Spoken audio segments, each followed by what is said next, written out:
Good afternoon. This is Kenya News Update today. We begin with a breaking development that has sent shockwaves through Nairobi's security and immigration circles. In a dramatic operation this morning, Kenyan police rescued 70 foreign nationals from a suspected human trafficking syndicate operating out of a nondescript building in the Ruai area. The rescue, which occurred at approximately 9:15 a.m., followed a tip-off from vigilant members of the public. Authorities described the conditions inside as cramped and unsanitary, with individuals held against their will. This is not an isolated incident, but rather a stark reminder of a multi-billion shilling criminal enterprise operating in the shadows of our capital. Today, we take a deep dive into this operation, the broader context of human trafficking in Kenya, and what this rescue reveals about the ongoing battle against modern-day slavery. I'm your host, and joining me for this analysis are security consultant Michael Otieno and human rights advocate Aisha Mohammed. Michael, let's start with you. This raid in Ruai, what does it tell us about the current state of human trafficking networks in Nairobi? Michael Otieno, good afternoon. This operation is significant, but it's likely just the tip of the iceberg. The fact that 70 individuals from multiple nationalities were being held in a single location points to a highly organized syndicate. These are not amateur kidnappers. We're talking about sophisticated networks with international connections, likely involving fraudulent job agencies, corrupt immigration officials, and complex logistics. The choice of Ruai is strategic. It's on the outskirts, with enough traffic to blend in but not so much as to draw constant scrutiny. The police acted on a tip, which is encouraging for community policing, but it also suggests our proactive intelligence gathering needs serious enhancement. The financial stakes are enormous. We're not talking about petty crime here. Aisha Mohamed, and we must remember these are human beings, not just statistics. 70 lives were in peril. The psychological and physical trauma inflicted in these situations is profound. Many victims are lured with promises of legitimate employment, only to have their passports confiscated and be forced into labor or worse. Kenya, unfortunately, has become both a source, transit, and destination country for human trafficking. The government's own reports indicate that internal trafficking, particularly of children for forced labor in agriculture, domestic work, and street begging, is rampant. The external trafficking, as we see here, often targets vulnerable individuals from across East and Central Africa. Let's put some numbers to this crisis. The scale of the problem, both in human and financial terms, is staggering. According to a 2025 report by the National Crime Research Center, human trafficking is among the top 5 most profitable illicit economies in Kenya. The estimated annual value of this trade is a shocking 106.7 billion shillings. To put that in perspective, that's more than the annual budget for the entire Ministry of Health. It's a black market that thrives on desperation and exploits systemic weaknesses. Now, let's break down the economics from the victim's perspective, which is where the true horror lies. A typical trafficking victim might be charged an exorbitant facilitation fee by a crooked agency.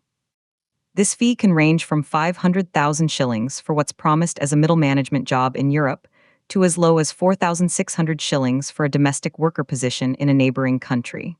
Once in debt, they are trapped. Their earnings, if any, are confiscated to pay off this fabricated debt, a practice known as debt bondage.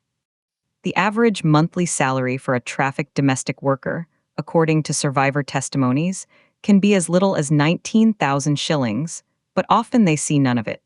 The profit margin for the traffickers is obscene. For instance, placing just 100 individuals in forced labor situations with a monthly extraction of 19,000 shillings each generates 1.9 million shillings per month for the syndicate, or nearly 23 million shillings per year from that one cell alone. Multiply that by dozens of cells, and you begin to understand the 106.7 billion shilling figure. Aisha, these numbers are dehumanizing, but they illustrate the business model. Where is the system failing these victims? Aisha Mohammed, the failures are multi-layered. First, at the prevention stage, public awareness is still low. People in desperate economic situations are prime targets for these get-rich-quick or dignified work-abroad schemes. Second, prosecution is weak. The conviction rate for trafficking cases in Kenyan courts last year was a dismal 19%. That means for every 5 cases brought before a judge, only 1 results in a conviction. The legal process is slow, evidence gathering is poor, and witness intimidation is common. Third, protection for survivors is inadequate. There are only 3 government-funded safe houses in the entire country, with a total capacity of just 120 beds. After the initial rescue, like the one today with 70 people, the system is immediately overwhelmed. Where do these 70 people go tonight? Who provides them with trauma counseling, legal aid, and repatriation assistance? Host Michael, from a security and enforcement angle, what are the major hurdles? We have agencies like the Directorate of Criminal Investigations, the Immigration Department, and the National Police Service.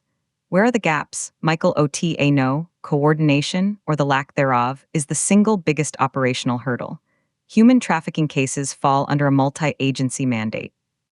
The DCI investigates the crime, immigration looks at document fraud and border breaches, the police service handles the initial rescue and security, and the Counter-Trafficking in Persons Secretariat is supposed to coordinate policy. Too often, these agencies work in silos, sometimes competing for resources or credit. Information does not flow seamlessly. A tip about fraudulent visas at immigration may never reach the DCI unit monitoring organized crime. Furthermore, the resources are mismatched against the criminal profits. The entire annual budget for the Counter-Trafficking Secretariat is around 950 million shillings. Compare that to the 106.7 billion shilling industry they are fighting. It's a David and Goliath scenario, but Goliath is better organized and better funded. Corruption is the other cancer. A single border official or police officer, bribed with 500,000 shillings, can allow an entire truckload of victims to pass through, undermining months of investigative work. Host, let's look at some comparative data to understand Kenya's position regionally. According to the 2025 Global Trafficking in Persons report, Kenya is classified as a Tier 2 watchlist country. This means we do not fully meet the minimum standards for eliminating trafficking, but are making significant efforts. However, we are outperformed by several neighbors. Uganda, for instance, convicted 52 traffickers last year, compared to Kenya's 19. Tanzania investigated over 120 cases, while Kenya officially investigated 45. Rwanda has invested heavily in public awareness campaigns, reaching an estimated 4 million citizens through community meetings and radio, a scale Kenya has not yet matched. Our regional economic powerhouse status makes us a magnet for this crime, but our response has not been proportionately powerful. Aisha, the Tier 2 watch list, is a diplomatic black eye. What tangible pressure does that apply, and what would it take to get off that list? Aisha MOHAMED, the tier ranking affects international partnerships and certain types of aid. More importantly, it's a moral indictment. To get off the watch list, the government needs demonstrable, consistent action. First, increase prosecutions and convictions. We need specialized anti-trafficking courts with trained judges and prosecutors. Second, dramatically increase victim support. The budget for protection services needs to be multiplied, not by millions, but by billions of shillings. We need more safe houses, more trained social workers, and a clear protocol for victim care that treats them as victims, not illegal immigrants. Third, we need a massive, sustained public awareness campaign, especially in rural areas and urban slums where recruitment is rampant. People need to know the signs of a fraudulent job offer. Finally, we must address the root cause, economic desperation. As long as youth unemployment remains high and poverty deep, the pool of potential victims will remain large. Host, there is also the digital dimension to this. Traffickers have moved online. Michael, how are they operating in the cyber realm? Michael OTA no, the digital shift has been a game changer for traffickers. They use social media platforms, fake company websites, and encrypted messaging apps to recruit. They target individuals based on their online searches for jobs abroad or visa assistance. They create very convincing digital facades, fake LinkedIn profiles of recruiters, glossy websites for non-existent cruise lines or construction firms in the Middle East. The cost of setting up this digital infrastructure is minimal, perhaps a few 100,000 shillings, but it can net them dozens of victims. Our cybercrime units are playing catch-up. While they are adept at tracking financial fraud or hate speech, dedicated cyber investigations into trafficking rings are few and far between. There's a technical skills gap, and again, a coordination gap with the traditional anti-trafficking units. Host, let's bring this back to today's rescue. 70 people from various nationalities. What happens next in the immediate aftermath of such an operation? Aisha MOHAMED, the next 48 to 72 hours are critical. The victims will be interviewed, not interrogated, to identify their traffickers and understand their journey. This must be done by specialists, not regular police, to avoid re-traumatization. Medical checks are essential. Then, the daunting task of shelter, food, and counseling begins. The International Organization for Migration often steps in to assist with repatriation for those who wish to return home, but that process can take weeks. For those who may seek asylum or wish to stay, the legal labyrinth is immense. The system is not designed for a mass event like this. It's designed for a trickle, and that's a fundamental flaw. Michael O.T.A. No, from an investigative standpoint, this is a golden opportunity. These 70 victims are a treasure trove of intelligence on the network's operations, routes, financiers, and corrupt contacts. A dedicated, fast-tracked investigation following the money and the communication trails from this raid could potentially dismantle an entire syndicate, not just one house. But that requires immediate, focused resources and a decision to prioritize this case above others. Will that happen? History suggests the initial momentum often fades as new crises emerge. This also raises questions about complicity within our own systems. The building in Ruai wasn't hidden in a forest. It was in a community. How do such operations persist without some form of local knowledge or even acquiescence? Michael O.T.A. No, community complicity often comes in the form of fear or economic benefit. A landlord receives a steady, high rent in cash and asks no questions. A local shopkeeper sees unusual activity but is threatened or paid to stay silent.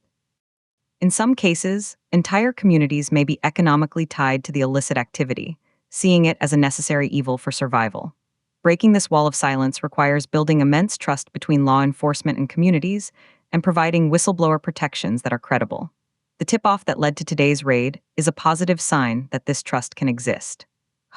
Looking forward, what are the one or two policy changes that could make the biggest difference in this fight? Aisha Mohamed. 1. Pass and fully fund the proposed Victim Protection Fund bill. This would create a dedicated, transparent pool of money from government and seize trafficker assets to pay for shelter, healthcare, and legal aid for survivors. 2. Mandate and resource a truly unified multi-agency command center for trafficking, with real-time data sharing and joint operations. The current inter-agency committees are mostly talk shops. Michael O.T.A. No, I would add a third, aggressive international cooperation. The financiers and kingpins are rarely in the country where the victims are held. We need much faster and deeper collaboration with police forces in source countries, transit countries, and destination countries to share intelligence and conduct simultaneous takedowns. The trafficking network is global. Our response must be equally global. The rescue of 70 foreigners in Ruai is a success story for the Kenyan police. It shows vigilance and responsiveness. But it also holds up a mirror, revealing a vast, brutal, and lucrative criminal industry that continues to exploit the most vulnerable. The 106.7 billion shilling question remains: is this a one-off victory, or the beginning of a sustained, well-resourced war on an enemy that preys on human hope? The answer will determine whether such rescues become more common or remain rare highlights in a dark narrative. For Kenya News Update today, I thank my guests, Michael O.T.A. No and Aisha Mohammed. Subscribe to Kenya News Update today for continued coverage of this developing story.